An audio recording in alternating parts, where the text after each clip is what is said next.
দেশের প্রধান প্রধান দৈনিক পত্রিকাগুলো তাদের আন্তর্জাতিক শিরোনামে যে সকল খবর গুরুত্ব সহকারে ছাপিয়েছে তার মধ্যে শুরুতেই থাকছে উত্তর কোরিয়াকে অস্ত্র দেবে রাশিয়া, উদ্বিগ্ন যুক্তরাষ্ট্র। যুক্তরাষ্ট্রের পররাষ্ট্র মন্ত্রণালয়ের মুখপাত্র মিরাল বলেন, বিষয়টি চরম উদ্বেগজনক। এমন পদক্ষেপ নিলে গোটা কোরীয় উপদ্বীপের স্থিতিশীলতা বিঘ্নিত হবে। দক্ষিণ কোরিয়াকে সতর্কবার্তা পুতিনের, ইউক্রেনকে যদি সিউল অস্ত্র দেয় তবে বড় ভুল করবে বলে হুঁশিয়ারি করেন পুতিন।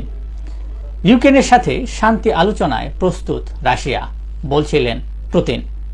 গাজায় স্থল অভিযানে 314 ইসরায়েলি সেনা নিহত, যা এরই মধ্যে নিশ্চিত করেছে ইসরায়েল সেনাবাহিনী।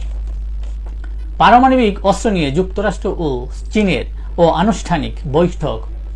তাইওয়ান ইস্যু নিয়ে উদ্বেগ প্রকাশ করেন মার্কিন প্রতিনিধিরা উক্ত বৈঠকে। বিদেশি স্নাতকদের ট্রাম্প গ্রিন কার্ড দেবেন, নির্বাচনের আগে সুর বদল ট্রাম্পের। নির্বাচনী তহবিল সংগ্রহ করতে বাইডেনকে টেক্কা ট্রাম্পের।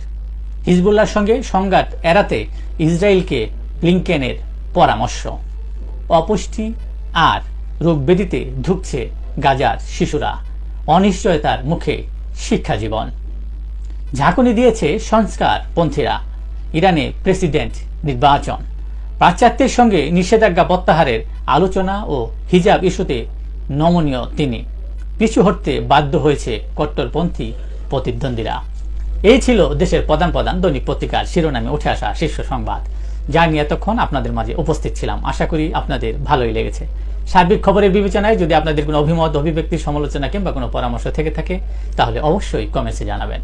আপনাদের কমেন্টসের প্রত্যাশায় আজকের মতো এখানেই বিদায় নিচ্ছি। আবারও দেখা হবে আগামীকাল ঠিক একইভাবে সারা বিশ্বের সংবাদ 7.30 সে পর্যন্ত অবশ্যই ভালো থাকবেন, সুস্থ থাকবেন। আসসালামু আলাইকুম ওয়া রাহমাতুল্লাহ।